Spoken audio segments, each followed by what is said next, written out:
deixar para lá, tá bom? Para não ficar tão ruim. Amém?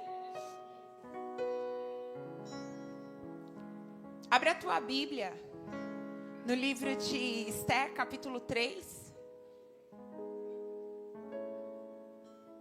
Só esperando o santo aqui funcionar. Mas vamos lá.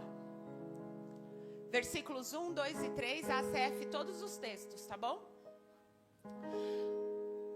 Depois destas coisas, o rei Assuero engrandeceu a Amã, filho de Amedata, Agagita, e o exaltou e pôs o seu assento acima de todos os príncipes que estavam com ele.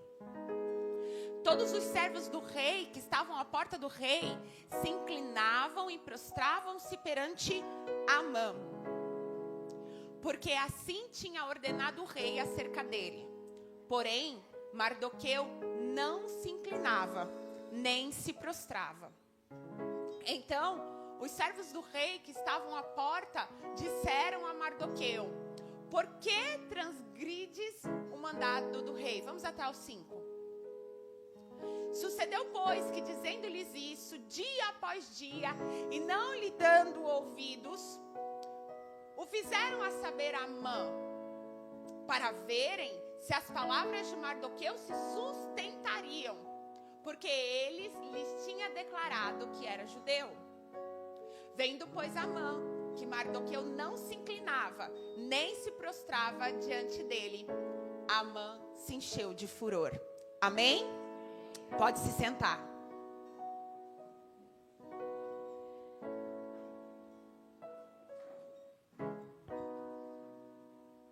Glória a Deus. Esse texto é bastante conhecido. E eu tenho pensado sobre esse texto, sobre assuntos inacabados. Amém? Nós vivemos uma geração, irmãos, em que nós temos tanta informação que nós acabamos nos dispersando no meio das informações. Quando a gente olha esse texto, a gente tem informações aqui muito poderosas que nós precisamos aplicar na nossa vida. Amém? O versículo 6 desse texto, que eu não li propositalmente, porque eu queria que você prestasse bastante atenção, diz assim: porém, teve como pouco nos seus propósitos pôr as mãos só em Mardoqueu, porque lhe haviam declarado de que povo Mardoqueu era.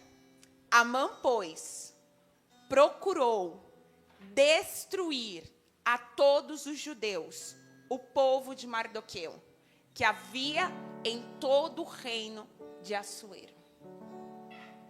Jesus, a tua palavra é viva e eficaz.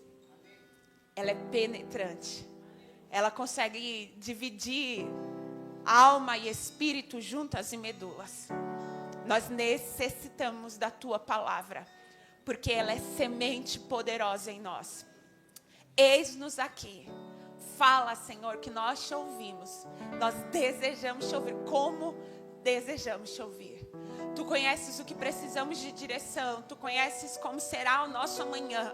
E nós clamamos, dai-nos um coração ensinável agora, para que nós possamos aprender tudo o que o Senhor tem para nós. Em nome de Jesus. Amém? Você sabe o que significa a palavra aprender? Sabe? Colocar para dentro. Aprender, colocar para dentro. Nós necessitamos aprender a palavra de Deus. Colocar dentro. Precisamos colocar a palavra de Deus dentro de nós. Porque se ela estiver dentro de nós, o salmista disse, nós não pecaremos contra Deus. Eu escondi as tuas palavras dentro do meu coração para não pecar contra ti. Como eu estava dizendo, nós vivemos uma época, irmãos, em que a preguiça tem tomado conta das pessoas. Nossa, pastora, mas eu tenho tanta coisa para fazer. Mas você já reparou como hoje nós empurramos as coisas com a barriga com muito mais facilidade do que antigamente? Nós inventamos até uma palavra nova para ficar mais bonito para isso. Nós não chamamos mais de preguiça, porque preguiça é ofensivo. Nós chamamos de procrastinação. Olha, irmão, nós tivemos a sapiência de criar um novo vocábulo para nós não nos sentirmos menosprezados. Mas a verdade é que procrastinar é ter preguiça de fazer e jogar para amanhã. Quando a gente olha esse texto, a gente percebe o que procrastinar traz de resultado para nós e as gerações. Examinando esse texto, a gente vai ver em ênfase o resultado da procrastinação. Quando a gente olha no dicionário, procrastinar, que é a preguiça rebuscada, diz assim: prolongar uma situação para ser resolvida depois. O famoso empurrar com a barriga. Amanhã eu faço. E esse amanhã só Deus sabe quando será. No reino de Deus, a gente precisa entender que isso não pode acontecer conosco. No reino de Deus, obediência é imediata, inquestionável, com um sorriso no rosto. Porque no reino de Deus, as coisas não funcionam como no reino dos homens. Amém? Imagina você, que você está com 40 graus de febre. Você deixa para tomar o dipirona amanhã? Ou você levanta e toma o dipirona? Irmãos, quando o nosso corpo chega a 40 graus Celsius, todos os nossos órgãos estão entrando em colapso. Todas as nossas células começam a entrar em apoptose, morte celular. Se a gente prolongar, as nossas células neurais entrarão em choque. A pessoa terá um ataque epilético. Olha que loucura. Então, é engraçado que quando a gente sabe que uma situação é perigosa, a gente imediatamente faz o quê? Toma um remédio. Na hora. Eu não estou me sentindo bem, tem alguma coisa errada, eu estou com febre, melhor tomar um remedinho. Estou com dor de barriga, minha barriga está doendo, estou indo no banheiro várias vezes, não incomoda? Tu não procura um jeito de resolver? Mas por que é que quando a gente tem alguma coisa que não está nos causando dor, ou aos nossos olhos não vai gerar uma morte imediata, a gente sempre posterga, procrastina, tem preguiça?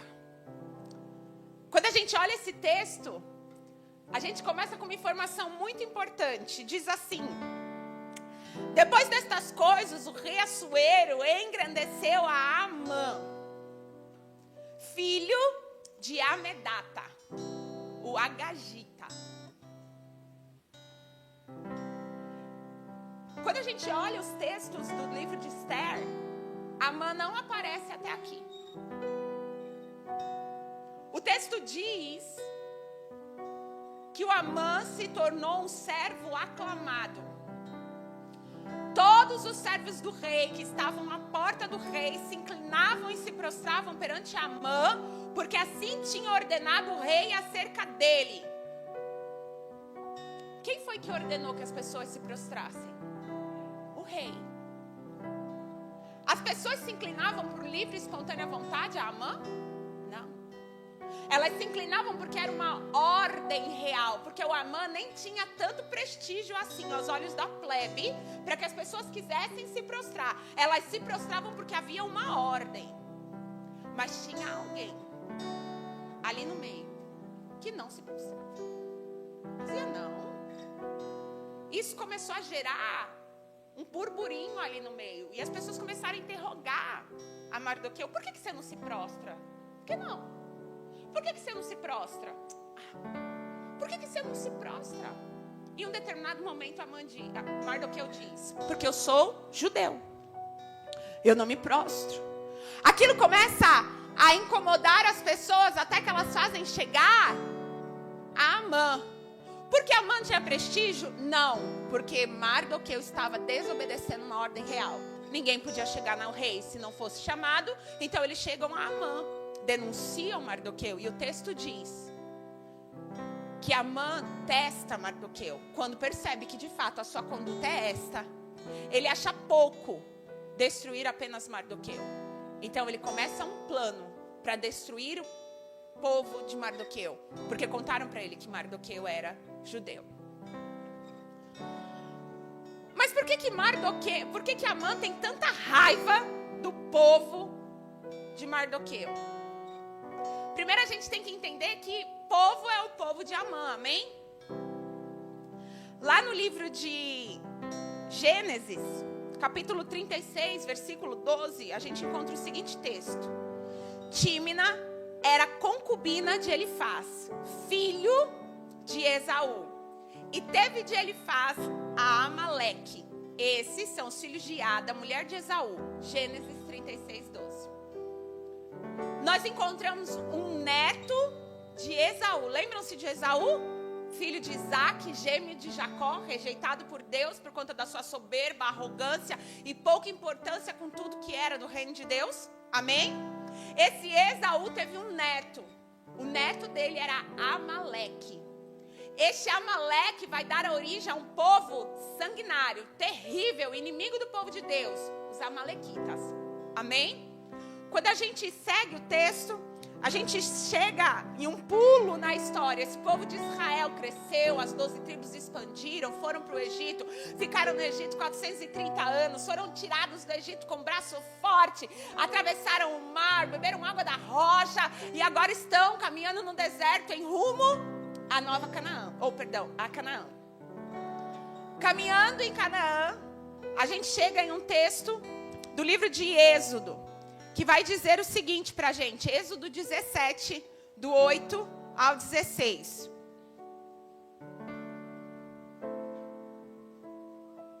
Este povo deu muito Então veio Amaleque e pelejou contra Israel em Refidim, versículo 8. Versículo 9. Por isso disse Moisés a Josué, escolhe homens, saia a peleja contra Amaleque. Amanhã estarei no cume do outeiro, e a vara de Deus estará na minha mão. E fez Josué conforme Moisés lhe dissera, pelejando contra Amaleque. Moisés, Arão e Ur subiram no outeiro. Nós vimos a origem dos amalequitas, descendentes de Esaú. Esaú recebeu de Deus uma palavra. Eles seriam valentes, fortes, um grande povo. Crescem os seus descendentes. Povos tomam conta da terra. Passaram-se inúmeras gerações. Os amalequitas agora se tornaram um povo. Tem rei, tem soberano. São grandes, ocupantes de territórios.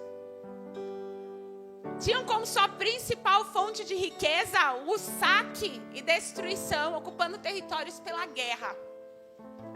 Quando eles veem um povo de mais ou menos 2 milhões de pessoas caminhando de forma nômade pelo deserto, carregado de ouro, prata, pedras preciosas, com seus animais, eles pensam, vamos atacar e roubar tudo.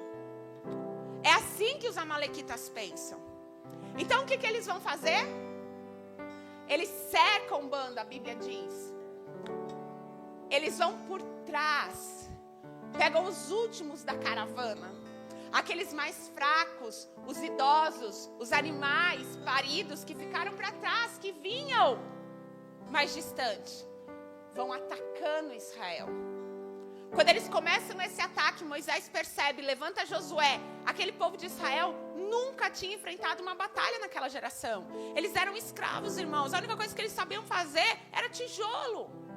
Alguns artífices no meio deles, a maioria trabalho braçal, alguns serviçais, nenhum soldado.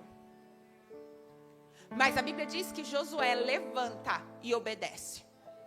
Vai contra os amalequitas, reúne alguns homens. Mas a vitória desse texto não está no poder bélico, no poder de ataque dos israelitas. Está no fato de Deus olhar para Moisés e ver a intercessão dele pelo povo. Moisés cria tanto que Deus é poderoso, que ele sobe ao cume do monte, ergue as suas mãos e ora para que Deus dê a vitória. A Bíblia diz que o tempo vai passando e ele já não é tão jovem assim. Ele conta aí 80 anos, irmão. Levanta teu braço aí, fica 10 minutos. Tu nem tem 80. Já dói, dá cãibra, já dá um negócio ruim. Não precisa nem ficar 10, irmão. 2 minutinhos que seja. Fica com os braços para cima. Esse aí já estava bastante avançado em idade. Os braços dele se cansam, as pernas se cansam, ele está fadigado. Então Arão e Hur seguram seus braços, põem uma pedra, ele fica ali até o final da batalha. Vencem sua primeira guerra. A primeira conquista do povo no deserto, vencendo com suas próprias mãos, através de intercessão e luta. Mas o texto diz que Deus vai dar uma sentença aos amalequitas nesse dia. Versículo 14 diz, do capítulo 17 de Êxodo: então disse Deus a Moisés: escreve isto para memória em um livro. Relata aos ouvidos de Josué: eu totalmente hei de riscar a memória de Amaleque debaixo dos céus. Moisés edificou um altar que chamou Jeová Nissi, Deus é minha bandeira, e disse: Deus jurou, haverá guerra do Senhor contra Amaleque, de geração em geração. Amém? Quando a gente olha o livro de Tiago, olha o que Tiago vai dizer para nós. Digo-vos, não sabeis o que acontecerá amanhã, porque a vossa vida é um vapor aparente. Por um pouco de tempo existe e depois se esvanece. Irmãos, nós vivemos uma vida temporal aqui, amém? Há um dia marcado em Deus para nós nascermos e um dia marcado em Deus para a nossa morte, salvo aqueles que ouvirão a trombeta e subirão com os seus corpos sendo transformados. Mas Deus é quem conhece toda a nossa história. Salmo 139 diz que todos os nossos dias estão escritos no livro de Deus. Deus sabe todas as ordens que Ele nos deu, tudo que executamos e aquilo que procrastinamos. Nós vimos aqui o surgimento de um povo em Esaú. E vimos que este povo, como seu patriarca, quis andar longe de Deus. E porque andou longe de Deus, recebeu de Deus uma sentença de destruição total, que começou no deserto.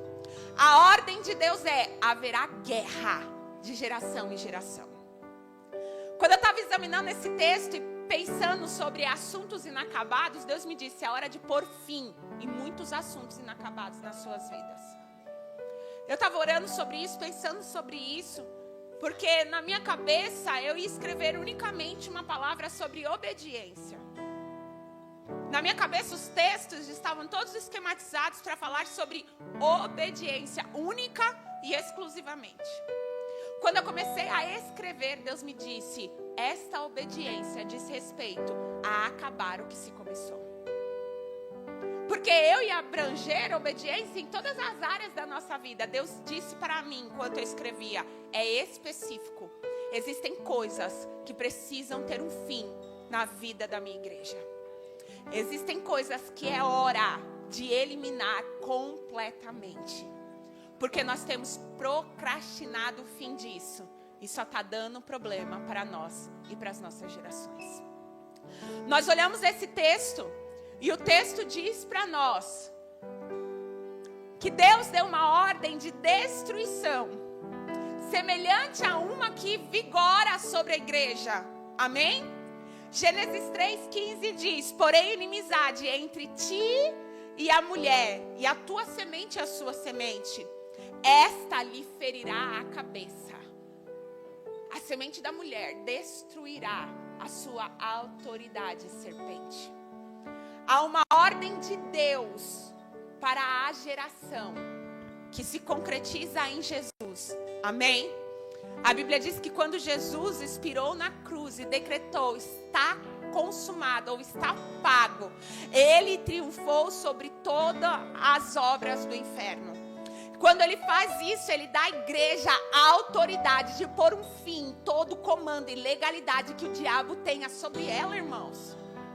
O que acontece conosco é que nós não entendemos o poder que foi delegado à igreja de Cristo na terra. E nós nos tornamos escravos e submissos àquelas coisas do diabo, quando nós poderíamos nos levantar e triunfar sobre elas. Porque já há ordem de destruição para o mal sobre as nossas vidas.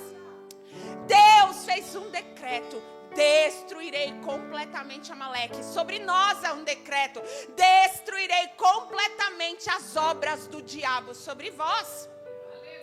Quando a gente caminha dentro desse texto, nós vamos ver a ordem de Deus. Há uma destruição iminente para Amaleque. Caminhando dentro do texto, nós vamos ver Deuteronômio 25, repetindo essa ordem. Será, pois, quando o Senhor teu Deus tiver dado a ti repouso dos teus inimigos, na terra que o Senhor Deus te dá para possuí-la, então apagarás a memória de Amaleque. Onde era para que a memória de Amaleque se apagasse? Na terra de Canaã. Deus disse: quando vocês entrarem na terra prometida, quando vocês estiverem em Canaã, quando vocês a possuírem, é hora de destruir a Amaleque. Amém? Quando você entender quem é Jesus na tua vida, quando você tomar posse da filiação e disser: eu sou filho de Deus, esta é a hora de acabar com todos os assuntos que o diabo tem enrolado na tua vida. Quando a gente segue o texto bíblico, a gente vai ver aqui uma ordem de Deus. 1 Samuel 15, versículos 1 a 3. Vai, pois, agora, fere Amaleque, destrói totalmente a tudo o que ele tiver, não lhe perdoes nada, assim diz o Senhor. Esta ordem foi dada por Samuel a Saul. Chegou a hora. O povo está estabelecido. O povo já aprendeu. O povo tem experiência, não é mais menino. Tem um exército formado, tem força bélica, é uma monarquia. Tem rei, tem casa, tem tudo. Agora é hora de posicionar e destruir Amaleque. Deus disse: no meu calendário, agora é a hora. Vocês estão prontos para isso. Então Deus dá uma ordem a Saul: levanta e destrói totalmente a Amaleque. Mas nós sabemos o que Saul fez. Chegou a hora. Esse é o tempo. Esse é o momento. Imagina o coração de Samuel ao transmitir a ordem de Deus. Deus está te dando todas as ferramentas necessárias. Saul, te levanta, arruma teu exército, enfrenta Amaleque. Hoje é o dia da grande destruição. Deus vai destruir completamente esse inimigo que te rodeia de tão perto. É agora. A Bíblia vai contar pra gente.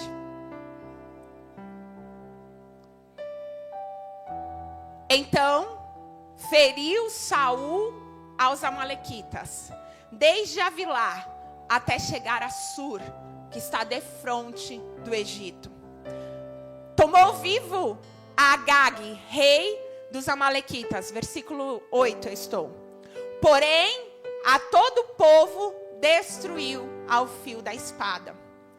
Saul e o povo pouparam a Agag, o melhor das ovelhas, o melhor das vacas e as da segunda ordem, os cordeiros, o melhor que havia, e não os quiseram destruir totalmente. Porém, a toda coisa vil, desprezível, destruíram totalmente. Alguma semelhança conosco? Presta atenção. Quando a gente olha para as nossas vidas, amém? Nós aceitamos Jesus como nosso único e suficiente Salvador.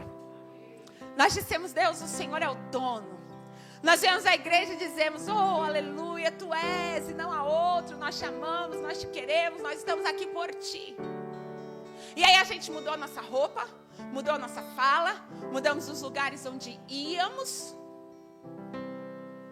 Tudo que é vil, tudo que é desprezível, tudo o que é visível, muda em nós. Porém, entretanto, todavia, existem coisas em nós que nós procrastinamos e dissemos: isso aqui eu posso usar depois.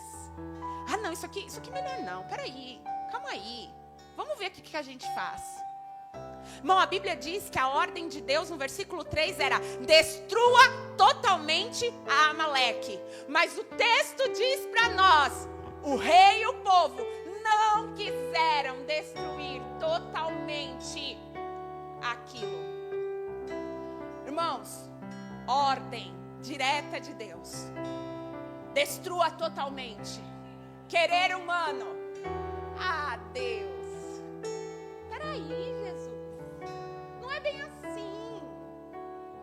Ordem de Deus. Destrua totalmente. Desejo humano. Veja bem, Senhor. Deixa eu argumentar contigo.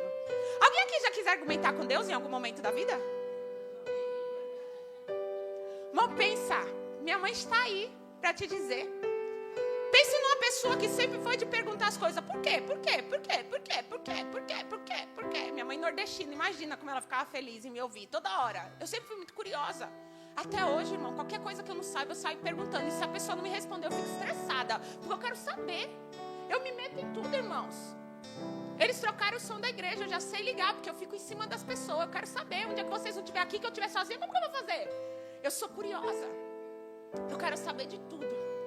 Quero me esbilhotar em tudo. Quando eu não sei de uma coisa, eu paro, eu leio. Eu estou longe da faculdade há 14 anos. Até hoje eu leio artigo científico. Nem mexo mais com isso. O que eu quero saber? Eu quero ler, eu quero estar informada destas coisas. Essa é uma característica minha. Mas existem coisas que Deus olha para mim e diz assim: não vou te contar. Você não precisa saber. Irmão, há uma ebulição dentro de mim, um negócio, meu Deus! E ele, calma, Shelly, fica tranquila. E eu aprendi, com o tempo, que se ele não fala, eu já nem pergunto mais. Já para não causar urticária. Se Deus disse assim, ó, faça isso, eu já vou e faço, irmão. Já nem pergunto mais, porque eu sei que ele não vai me responder. Que se ele quisesse me responder, ele disse assim: Michele, faça isso por causa disso. Ele é direto, irmão. Se ele não falou, caminho. Ordem direta de Deus. Mate, destrua totalmente Amaleque. Desejo humano. Veja bem, Senhor. Eles poupam o melhor de tudo. Tudo aquilo que era bom. Para eles poupam. Inclusive o rei. Irmão, um povo faz alguma coisa que o rei não mandou? Ainda mais um povo bárbaro, um povo vil, um povo mau. Esse povo ia ser desobediente ao seu rei? Quem era a cabeça maligna, o intentador, o destruidor, aquele o mais mau de todos? Quem era? Quem era o arquiteto da performance maliciosa do povo amalequita? Agag. Agag era a raiz de todo o mal. Mas o que Saul faz? Vamos poupar Agag. Vamos fazer um acordo com Agag. Vamos mantê-lo vivo para algum propósito. Irmão, sabe qual foi a desculpa de Saul para deixar animais vivos? Senhor, nós poupamos para o teu sacrifício. Irmão, aquilo que Deus rejeitou, Deus não aceitou.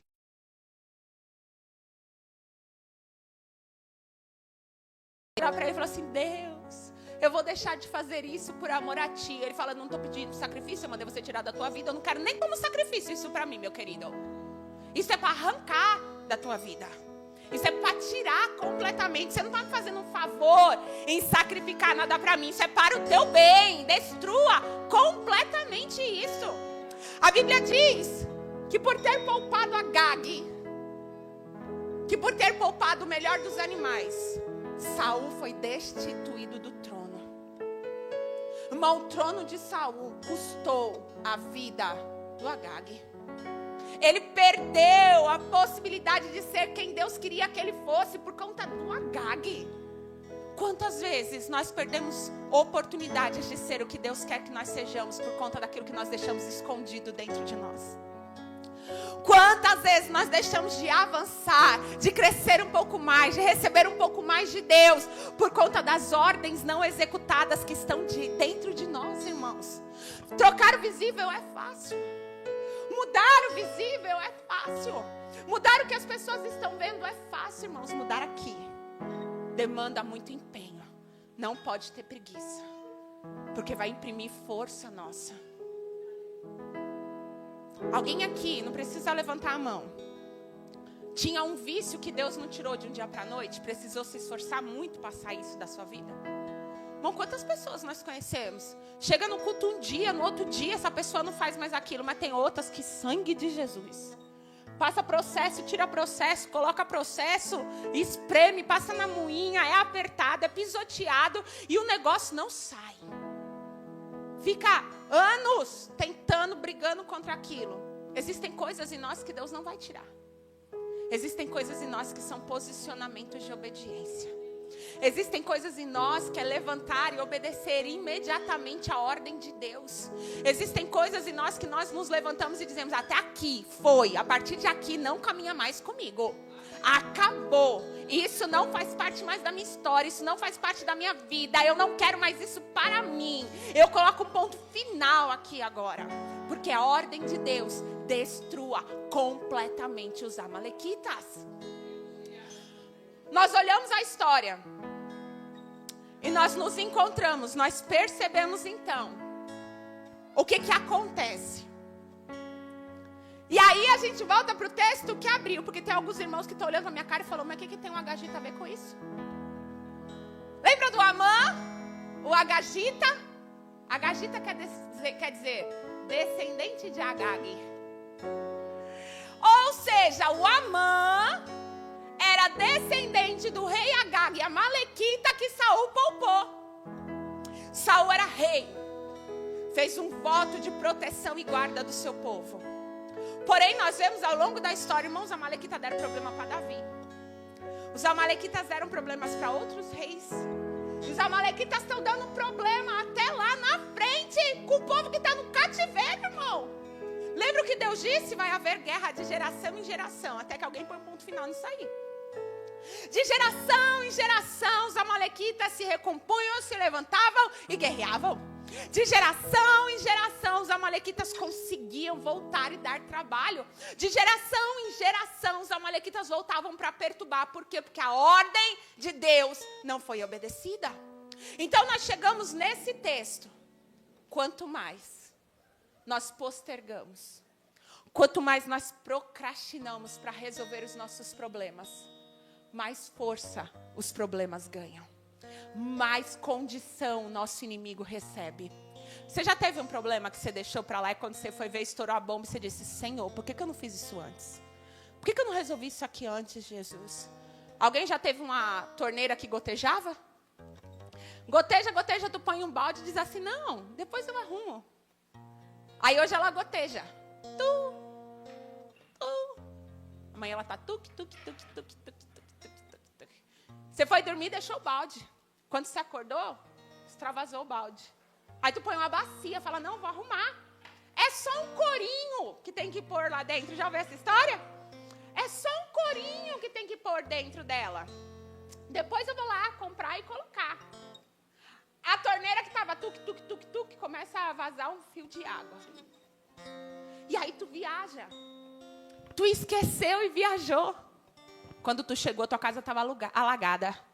Mas de onde veio esta água? Da torneira lá que você não arrumou e que estava pingando e depois foi aumentando e agora ela já está soltando águas e mais águas. E era só um corinho. Quantas vezes nós fazemos isso com as ordens de Deus para nós? Não vá mais nesse lugar. Não, Deus, mas sabe o que é? Que de vez em quando eu tenho que passar lá. Arranque isso da sua vida. Não, Deus, mas você não sabe que aqui eu preciso de vez em quando fazer isso aqui. É só de vez em quando, Senhor. Eu só vou fazer a parte boa. Senhor, confia em mim. Irmão, ai pastora, eu sei quem eu sou. Mas quantas vezes a gente olha para Deus e diz assim: Deus, confia em mim que eu sei o que eu estou fazendo. Oh,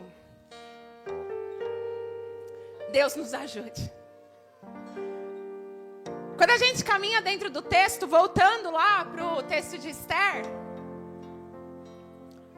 o descendente de Agag marca dia e hora para a destruição. De um homem, não, do povo. Porque ou você mata o teu inimigo, ou o teu inimigo vem na tua garganta para te matar, irmão. Ou nós destruímos e acabamos com o problema agora, ou o problema nos alcança para nos eliminar. Olha o que a Bíblia vai dizer para nós. A amargura seca os ossos. Irmão, alguém acorda amargurado? De um dia para a noite? Não. Essa pessoa vai se frustrando, vai se entristecendo, vai se magoando, vai guardando. Vai guardando, vai guardando, vai guardando. Ela não conversa, ela não resolve. E aquilo vai ficando guardado. De repente essa pessoa se torna amargurada.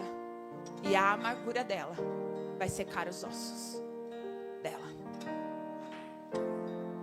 Uma pessoa acorda de um dia para a noite deprimida? Claro que não. Isso é um resultado de acúmulos de anos. Um casamento termina de um dia para a noite? Um dia a pessoa acordou, olha para a cara do outro e fala, não te quero mais. Não. 95% dos casamentos arruinados hoje, no meio cristão, tá? Não estou falando de fora. Falta de diálogo. Porque aí chega para as pessoas, pasmem, irmãos, hoje os casamentos estão acabando, não é mais por causa de adultério, não. Dentro da igreja, não estou falando fora, a gente está falando de um índice dentro da igreja. De repente as pessoas chegam e falam assim, pastor, eu não quero mais estar casado, vamos separar. Mas o que aconteceu? Ah, pastor, não dá mais. Não, mas né, a gente já pensa no quê? Houve uma traição, alguma coisa. Não dá mais, não aguento mais. Só me enche o saco. Não quero mais estar com ela. Como assim? Acabou. Foi cada um para um lado. Porque não conversaram. Desde o primeiro problema. Não pediram ajuda, não sentaram. O que você faz, irmão, quando o carro acaba a gasolina?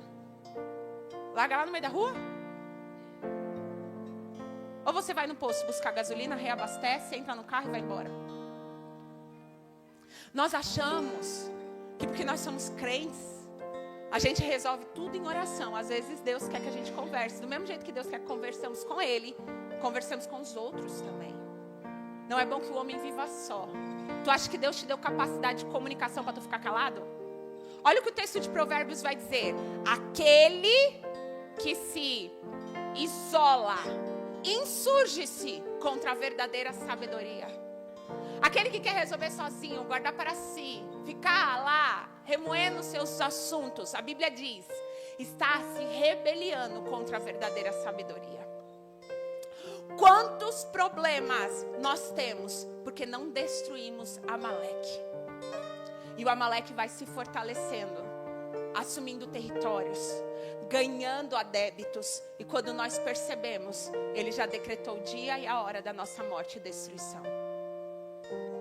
Mas Deus hoje nos chamou para pôr fim nessa procrastinação, nessa preguiça, nessa dificuldade de resolver assuntos, nessa dificuldade de se levantar e dizer, não quero mais, não vou fazer mais, não vou resolver isso aqui.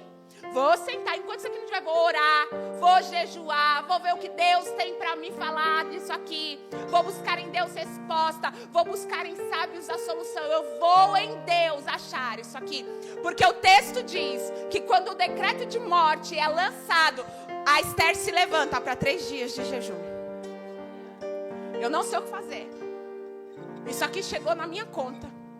São malignidades que acompanham a minha casa, acompanhou a minha família, acompanhou a minha geração. Isso aqui, ó, quando a gente analisa a nossa história familiar, isso acontece aqui. Irmão, dificilmente você vai encontrar na Cracolândia uma pessoa que não tem um pai, um irmão, um tio, um avô, um bisavô que teve problemas de vício. Não existe uma pessoa que surgiu do nada e de repente entrou. Não, existem malignidades que procuram a nossa casa. Por quê? Porque lá atrás não foram encerradas. Nós precisamos nos levantar e dizer, aqui acabou. Da minha geração em diante, eu me posiciono para que isso não alcance mais a minha casa. Eu vou resolver isso.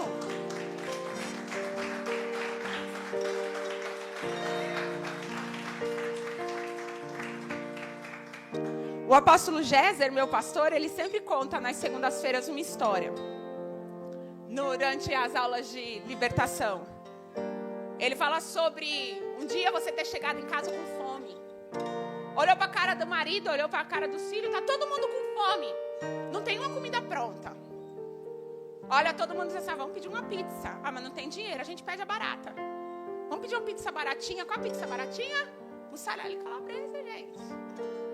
Vamos pedir uma meia calabresa, uma meia mussarela, a gente come, vai dormir, não dorme com fome. Vamos, liga na pizzaria. Pede a pizza. O entregador chega em 20 minutos. Desligou o telefone, liga aquele irmão da tua igreja próspero. Estava em casa, lembrou de você e disse assim, vou abençoar a vida do meu irmão. Fulano, te arruma aí, arruma as crianças, estou passando aí, vou te levar num restaurante bom para comer. Tudo por minha conta. Irmão, o que tu faz? Agora, menino, põe o sapato no pé, arruma esse cabelo. Bora, já tá saindo. O amigo chegando. Mas quem buzina? O entregador de pizza. Ele vai voltar pra pizzaria com a pizza? Claro que não. Você vai pegar a pizza, ainda vai ter que pagar. Por quê? Porque você não ligou na pizzaria na hora que o teu amigo desligou o telefone para dizer, cancela o pedido, eu não vou precisar mais da pizza. Irmão, ou a gente põe fim nas histórias inacabadas, ou a gente vai ter que pagar a pizza e segurar o BO. Consegue entender isso? Nós precisamos olhar para as nossas vidas, olhar para as nossas gerações e nos posicionar em Deus, para que estas coisas acabem em nós. Quando a gente olha o texto bíblico, vai dizer que o Mardoqueu vai liderar o povo, porque a Esther está dentro do palácio. Ela disse 3 dias de oração, 3 dias de jejum e oração para que eu vá à presença do rei, para ver o que Deus vai fazer nas nossas vidas. 3 dias. O Mardoqueu recebe a mensagem, põe todo mundo na cidade, todo mundo começa a orar. Deus resolve a história? Resolve. Qual é a direção de Deus? Senta aí e vê o livramento que eu vou te dar. Foi isso que Deus falou? Novo decreto. Judeus, levantem-se, empossem suas espadas, defendam suas casas e suas famílias e destruam completamente todos os teus inimigos. A ordem de Deus foi essa, irmão. Deus não pelejou por quê? Porque era para ter feito lá atrás. Porque a peleja era de Saul, era para ele destruir e Deus daria um grande livramento. Ele enrolou. Então agora é hora de levantar, pegar a espada e defender a nossa casa e a nossa família. Agora nós nos levantamos com as nossas espadas nas mãos e guerreamos. E o que Deus vai fazer? Vai dar todos os amalequitas para destruir completamente a história. Irmãos, esse texto não saía da minha cabeça e eu comecei a orar e pensar, meu Deus, o que é? Porque depois que eu terminei de escrever toda a pregação, eu falei, falta algo. O que é, Senhor, que eu não estou vendo? O que é que eu não estou enxergando? Onde está, Deus? Irmãos, Saul era de que tribo? Benjamim. Mardoqueu era de que tribo? Benjamim. Deus deu uma ordem, destrua completamente os amalequitas. Saul não resolveu o problema, mas um benjamita lá na frente levantou, com o anel que o rei deu a ele, selou a lei e disse, daqui em diante não passa um.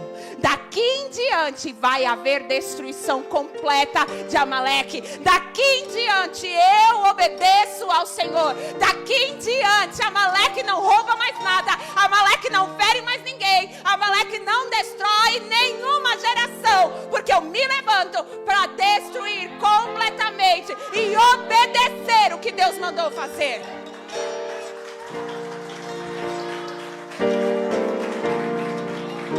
Que nos levantemos hoje, irmãos. Examinemos dentro de nós o que nós carregamos de ordens não executadas. Que nós nos levantemos para olhar as nossas famílias e ver quais ordens não foram executadas e começar a dizer, Senhor, eu vou fazer o que ninguém fez. Eu vou agir da maneira que era para todo mundo ter agido e ninguém fez. Eu vou me posicionar. A Bíblia diz que o rei Assuero entregou nas mãos de Mardoqueu o anel de selar, para que ele fosse a voz do rei em tudo que ele fizesse. A Bíblia diz que nós fomos feitos reis e sacerdotes, porque quisemos? Não, porque o nosso Pai nos deu esse direito. Ele disse, o que você ligar na terra vai ser ligado no céu. Ele disse, se você pedir alguma coisa em meu nome, eu farei. Ele disse, clama e eu vou te responder. Ele disse. Por que nós não vivemos? Por que nós não fazemos? Porque nós caímos na mentira. Nós somos luz do mundo, sal da terra. Nós vamos ter tribulação, irmão? Vamos. Nós vamos ter aflição? Vamos. Mas a Bíblia não disse que era uma vida inteira só de destruição. Ou tu acha que Paulo só apanhou na vida? Não. Paulo disse, eu passei todas as estações. De tudo. Existem tempos bons para nós também. Mas quantos de nós está olhando e falando, nem me lembro o último dia que eu tive um sossego que não tinha uma guerra na minha vida. Deus está dizendo, é hora de se levantar, querida. E como o Mardoqueu tomar o anel de selar e sair executando as ordens de Deus para a tua vida. Porque desta geração, da minha vida, Amaleque não passa. É daqui para trás. Daqui para frente, a minha geração estará guardada. Vou enfrentar outros assuntos, mas Amaleque eu não vou deixar passar. Porque Deus me chamou para ser um destruidor de amalequita. Deus me chamou para acabar com todos os amalequitas. Essa é a hora, esse é o tempo. Daqui não passa. Todo assunto inacabado vai acabar em mim. Eu sou acabador de assunto. Eu sou uma pessoa que não sou preguiçosa, desleixada. Eu sou disciplinado. Levanto e ando. Em nome de Jesus. Amém? Você consegue dar uma salva de palmas ao Senhor?